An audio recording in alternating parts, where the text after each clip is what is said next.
Ladies and gentlemen, welcome back to the Call of Duty North American Championship 2015 presented by Xbox. Puckett and Benson up in the booth. And Ben, I have to say, I am so excited to watch TR and actually get a chance to cast these guys. I'm excited. They have just come out of nowhere this tournament, and they're proving to a lot of people exactly why we shouldn't underestimate them.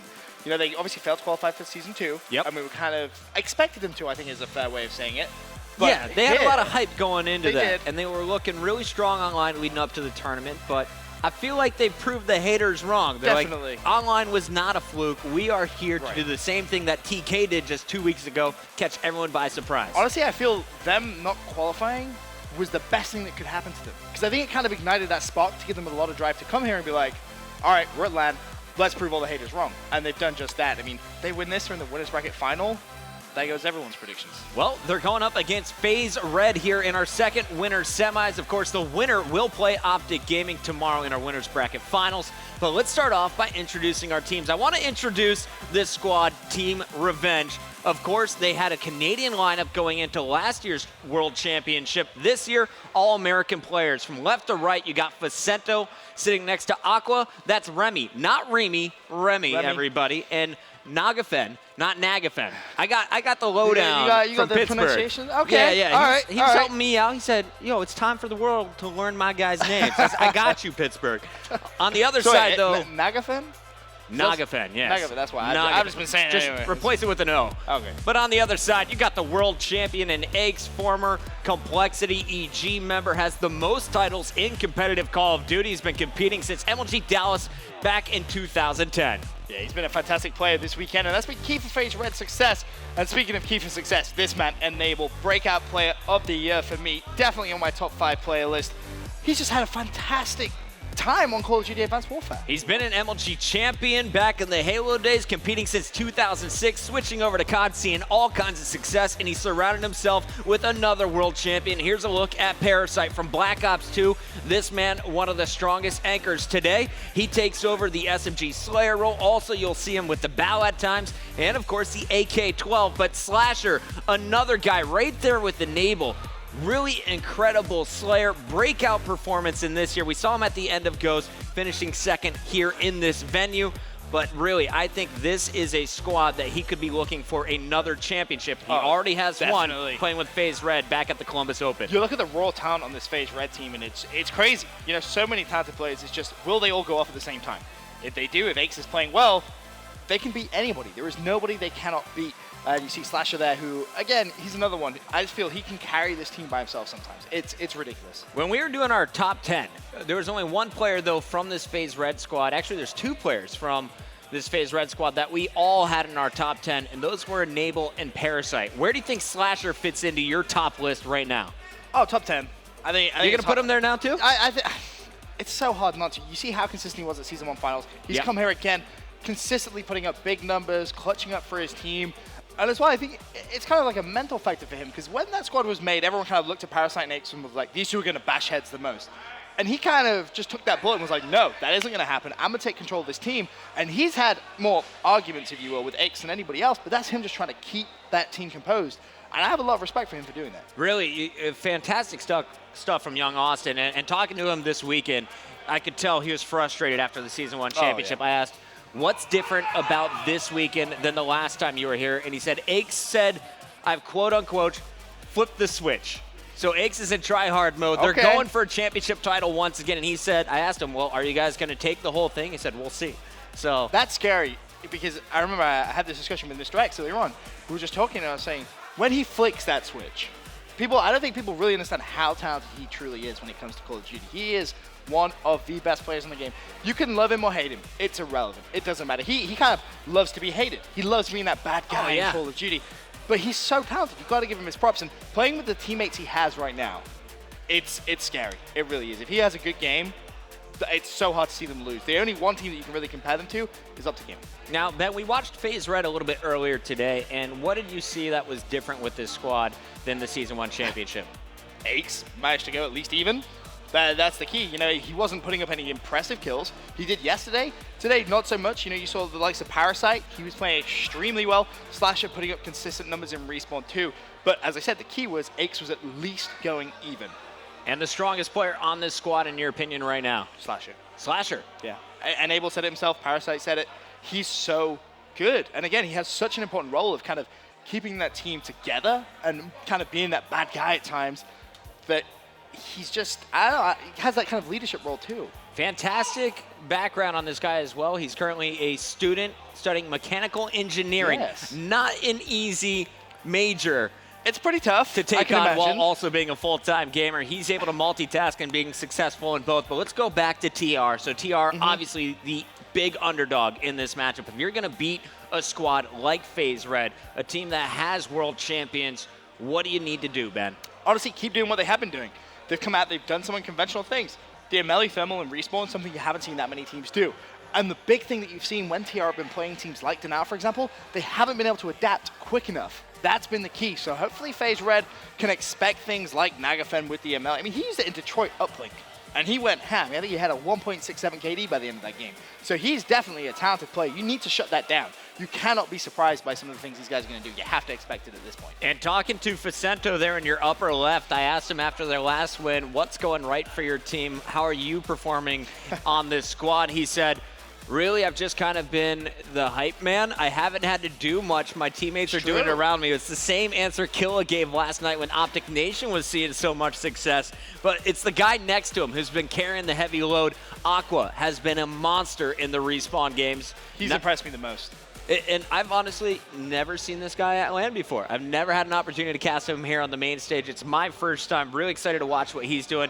But I think Nagafen is really going to be my search and destroy guy. Yeah. That snipe really might have been it's definitely a top 5 play. May have been the play of the day in my opinion. Oh, I can't really think of a better play than that that's happened today unless I missed one. But I mean, the key to that play was, him staying alive and him just completely playing the scenario absolutely perfectly. Didn't do anything wrong. And you would think this team is going to be the most experienced squad, but they really came out all guns blazing and have impressed a lot of people. For me, though, the key to this matchup, and this may surprise you, Chris, is where is Rambo sat? Is he sat in the cursed chair? Is it 3-0 Rambo? Or is it a game Ray, do me a 5 favor. Rambo? Change seat real quick. He's in the 3-0 seat. He wants me to send it down to the analysis desk. We got Mr. X and Rambo. Ray, if you don't change seat, though, I'm going to be mad at you. Hashtag blame Rambo. Mr. X here with Ray, so it must be a 3-0 on our way. Ray, tell me a little bit what you think about going into this series, TR versus Faze. So whoever wins the first map is looking really good, I'll tell you that right away. So basically, that's one thing that he talked about upstairs, but I really want to kind of emphasize on the fact that TR is looking like one of the, if not the most experienced team here. For whatever reason, these guys just came up together as a team, are playing probably the best teamwork game out of anyone here. At least from my scene, they've never seemed like no matter what they do, they seem to be doing it together. And Yeah. they pull, and as well, when they don't have the teamwork around it, you see individual plays like that snipe we saw earlier, and they're making the plays. And that's the crazy part. It's like this team is scary right now, but then going up against Ace and Faze Red, then these guys have actual experience and actual strong points. I would say, TR is one of the teams that have tried out-of-the-box things this event. They really caught a bunch of teams off guard. Faze, though, with Parasite and Ace, well-experienced players, they're going to be prepared to make those changes. But map number 1 is loading up now. It's going to be Detroit Hardpoint. Let's throw it back up to Puckett and Ben. All right, thank you, guys. I'm hoping we're going to close this one out. Game 5, round 11. Let's see them go toe-to-toe all the way the distance. But we're starting it off on Detroit. And honestly, it's all about the ASM1s, in my opinion, to open this one up. But when it gets to the anchoring for the 3rd and 4th hardpoint, Ben, who are going to be our Val players? I'm looking at Facento to lock that down, of course, and Slasher, you want to see him just lock down those spawns, especially going between that 3rd and 4th hill. You should know by now that White Atlas glass building, such a key component on the map to really lock down. I'm surprised Nagafan just going to be doing something a little bit normal this game. Just going to be rocking the ASM1. I immediately went to him. I was like, all right, we're going to see the MLE, are we? Doesn't seem like it. I'm just going to go for that fast-paced tempo with the ASM1. Nagafan being taken down, enable first one into the hard point. They get 6 seconds right away for Faze. Going over to Slasher, though, he's going to play this one a bit slower with the bow in a nice position to watch the jump wall from Garage as well as this window. And he is just going to stay alive. Nice patient play here out of Faze, but it's going to be Remy breaking in. And this guy, I mean, he's been so incredible on the objective, working with Aqua. I believe Remy last time had 80 interactions, 40 and 40 in his previous hard point. On top of that, Ben, 20 captures. I mean, players often look at KD, or viewers look at KD as like the key factor, but when you're having 80 gun engagements and that many caps, that is a phenomenal statistic to have yourself. The amount of pressure you're putting on the hills, that's crazy. Aqua being taken down by a trophy system. Going to take it over to Enable now. Of course, this next one in green, the key, hold down the back trailers. Enable just runs right past him, but Slasher going to try and hold it down with the bow. He's injured, tries to push in, doesn't work. Now up to Parasite. You can see the blue arrows still getting the school spawn, so they're not too far out. Will they be able to break in? Parasite may need to wait for his teammates' support there, just kind of pushing in individually. However, TR are going to start to spawn out, so Faze doing a good job controlling those spawns. Remy still on the hard point though, but more kills go in from Faze, and Aches should be able to control it now. Aches is inside. He's got a teammate with him. That's going to be Parasite locking it down. But look at these spawns on your mini-map. Here comes the flood from TR, and Nagafen right away drops Aches. He's inside as Remy gets Slasher. What a start here from TR. They're only up 15 points, but really they've been controlling the pace of this game. Remy already with 4 captures. On the other side, Parasite leads this Faze squad with 3 of his own. They broke that hard point a little too easy there, but the key player on the map right now is going to be Slasher, and Slasher just got a big 2-piece on Facento and Aqua. That's going to lock down the spawns for Faze as they go over towards this garage hill. I'll keep Slasher highlighted. In fact, let's go to him. He's going to move all the way into the garage. And at the top of the ramp, you can see the rotation. He's about to get charged by 3 players. How will he be able to handle this? That's the first player, and Not at all. just picks up the kills, and you see TR just break the hard point so easily. Aches looks like he's going to go for an individual challenge there, and he's going to get taken out by Remy as well with the headshot. So TR in a good position to lock down these spawns, and again, they have a player on that top Atlas just locking down the spawns. It's Facento. No surprise there to see that. Yeah, finally Facento's going to follow Remy inside, and you know, I wanted to switch through and see what these guys are using. Still no rapid fire.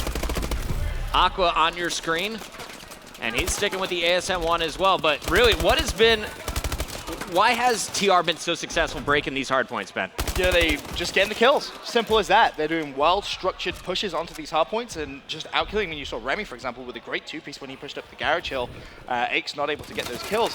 When it comes to rotations, though, Faze have been on point, which is why this game is a little closer than it could have been. But TR now, they've rotated early on this one. They're going to get a lot of time on this hard point. Faze need to break this quickly. Guess who it was breaking it again? Nagafen. Another 2-piece. He only has 13 kills, but I feel like all of them have been to break the hill or defend it. He's on a 4 streak right now. Fantastic takeover control as Remy is leading all players with 5 caps. From the window, Nagafen just going to wait for the push. It looks like Faze not going to do it. They're going to try and loop all the way around. Who is this key player? It's Parasite catching him off guard. I like that play. You take an extra 5 seconds, try and take control for the last 20 here before it rotates. But the problem has TR still have that spawn, so Parasite's going to actually have to pick up a couple of kills there. I don't think he's going to be able to do it, but the help of his teammates, they are. Oh, that was really good. That was great help from Enable and Slasher. Now moving across the map, Aches is going to be in trouble here if he doesn't stay alive. Yep, he needs to win that gunfight and does so. Faze picking up the scrap time, should be able to get the early time. They could come back into this game. Parasite still sort of rotating through that mid-Atlas side. Really going to have to try and wait for his team here to push into that hill and potentially push through it. There's the first kill. That's a good intro kill. Now looking for more. Parasite should be able to clean up the second, does so. And Faze looking good to try and break this hard point. Nagafen now leading all players at 17 kills. We're about 30 minutes away from the halfway point in this first game in the best of 5. Nagafen looking so impressive. We've seen him start off slow in hard points. Not the case here in the winter semis. 19 and 13. He's feeling pretty good about himself. Make that 20. Oh, that's just the assist, actually. But stolen. It's Facento actually team killed him there. But TR still had that control. Facento looking for more kills. 123 to 69, the score in favor of TR. Aqua's going to rotate back towards that hard point. Still 10 seconds. And you know, if TR can keep picking up that scrap time, it's going to be a bigger and bigger gap for Faze trying. Here comes the rotation. Nagafen on the move. Let's see where he's going. As you can see, everyone else focused at the top school. He is going to be rotating around, trying to pick up the flank kills. And here's a big entry. Can he get another one? He's going to get help. And there you'll see Facento and Remy in the kill feed as well. Nagafen picks up 1. That was 4 dead for Faze. As Nagafen hits 21 and 16. Remy inside the hard point is going to fall. Aqua now going to try and jump over the wall, but he's going to have 3 Faze players waiting for him. Want to go back to something that Rambo was talking about on the analyst desk. Look at the team coordination coming in from TR. For example, right there, Aqua didn't push on the hard point by himself, rotated back in towards garage, taking his time. Now going to try and break the hill because his teammates died, of course, but still, they managed to get control by team communication and team breaks. That's awesome to see from a team like TR. Slasher not able to hold it. Faze trying to battle back. They are down big, 56 points here with just 4 minutes, 10 seconds to go. Aches, nice job controlling it, but runs out of ammo. Trying to chase down his opponent. Battle in the back. Enable versus Facento. And Facento has been doing such a great job of anchoring for this team. Yeah, he's holding down those spawns. 17 to 17, not an impressive score by any means, but his bow play this map is just locked down spawns for TR. As that hard point, of course, rotated across. He's stuck in that backside. He was just trying to play for his life there. Got a little bit unfortunate, but Nagafen should be able to clean up 2 kills. Does so mid-map, looking for the third. Kill them all. Unfortunate, but Aqua's still on the hard point. He's going to fall as well. But TR just seem in control of this game. It haven't really had a moment in this game where you think, oh, FaZe are locking this down. Nagafen and Remy in these hard points, so ferocious, almost 30 bomb for Nagafen. Remy even, you really just see he's the only player going positive in this game outside of Aches. Aches surprisingly leading this FaZe squad at 24 and 20, but they need more from everyone else if they want to come back. Almost having the score doubled up on. Finally, they're going to hit the 100-point mark. This is going to be so hard to come back in, though. I mean, they need this 15-second scrap time, and TR are going to push this as well, knowing how important scrap time is going to be for FaZe, and they're going to pick that up as well. That's big, big time. You could look at that and think, oh, it's only 8 seconds. That's not that much. But that's 8 seconds which FaZe aren't going to get, and that lead's just going to extend. Enable trying to get to Garage, pre-firing down low. His teammates taking care of business. It was Parasite first. Now it looks like it'll be Parasite once again, actually picking up 2 more. He will fall. Enable being contested, wins the big one-on-one. But sooner or later, Nagafen's coming in. Will he break it once again? He's right in, picks up 1, and Remy actually picks up 2. And we're going to see Remy add a 3rd in the Garage. This duo has been so phenomenal at breaking through. This is a 5 streak for Remy. That's just insane breaking of a hard point in there from Remy. He's kind of doing it all himself at times. Has the great teamwork and team coordination coming through, but when one of these players needs to go big, they step up to the plate. I'm so excited we're seeing these guys already at the North American Championship. Just think of the things they could do to people at Worlds just 3 weeks from now. Remy on your screen rotating early, everyone getting set up here in yellow, and we'll see. Will FaZe be able to break it? They're running out of time, 2 minutes left, but they've made it a 66-point game, Ben. I like that play, though. TR recognizing how important this yellow hard point can be. You can lock this down and pick up a lot of time. So an early rotation, give up maybe 10, 15 seconds. That's not going to be the end of the world, but they need to hold it. And Slash is actually going to try and break that by himself. Luckily, though, I believe Facento is going to be there in the hard point. And Nagafen trying to lock down those spawns, but FaZe get control. One player in FaZe. It's Ache single-handedly trying to go big. Not going to happen, but the big fight for the spawns still continuing. Aqua hiding in dead bodies right around the corner. Finally gets flushed out. Slasher and Parasite pushing through. 30 and 26 is Parasite now starting to heat up towards the end. Slasher trying to stay alive. You can see the kills are now coming through for this FaZe squad, but they won't be able to hold down the spawns. It's Remy breaking through with Nagafen once again. And what a finish here. Will they be able to hold on? Just a minute and 6 seconds left, and that should be plenty. Yep, that's going to be TR picking up map number 1. And that breaking of hard points, again, just to go back to it, so good. Team coordination, team pushes, and just pincing these hard points, always making sure that they have players running in from different entrances to the hard points. You're never seeing players flip the same entrance, and that's the key to their success from Detroit hard point. This ASM 1 play from Nagafen has just been tier 1 all game long. Yeah, 40-27, like, you can't really ask for a better performance from that. And as well, you've got to give Facento a lot of props. I know he's only 26 and 27, but the bow play and holding the spawns, every one of those 27 kills that he has have been crucial for TR. Aqua already high-fiving his teammates. They know it's done. 4 more points to make it official, trying to get to 250. And here they'll push one more time. 3 members of FaZe set up. Aqua's charging in, not going to get it. 2 kills away for Aqua, 2 kills away from Facento from hitting their 30 bombs. Long-range battle versus Parasite. Facento pushed back, but they're going to hit 250. 250 to 170 against FaZe Red. TR strikes first. That's a dominating performance from them as well. So going into that search and destroy, you need to see a little bit of life from FaZe. Aches, solid game from him, really, 30 and 35. Parasite stepped up towards the end at 35 and 32, but the 14 caps from Remy shows you just how much pressure he was applying to that hump. It is so tough to be that first guy pushing in when an opposing team is all set up. Look easy. He did it 14 times, Ben. Not afraid to challenge. He's going to finish with a 1.13. Nagafen with a 1.45 and 1.04 for Aqua. The only player positive for FaZe at the end of the 10-minute game. Parasite at a 1.09. That's going to do it for game number 1. Don't go anywhere. Game number 2, Search and Destroy, coming up next.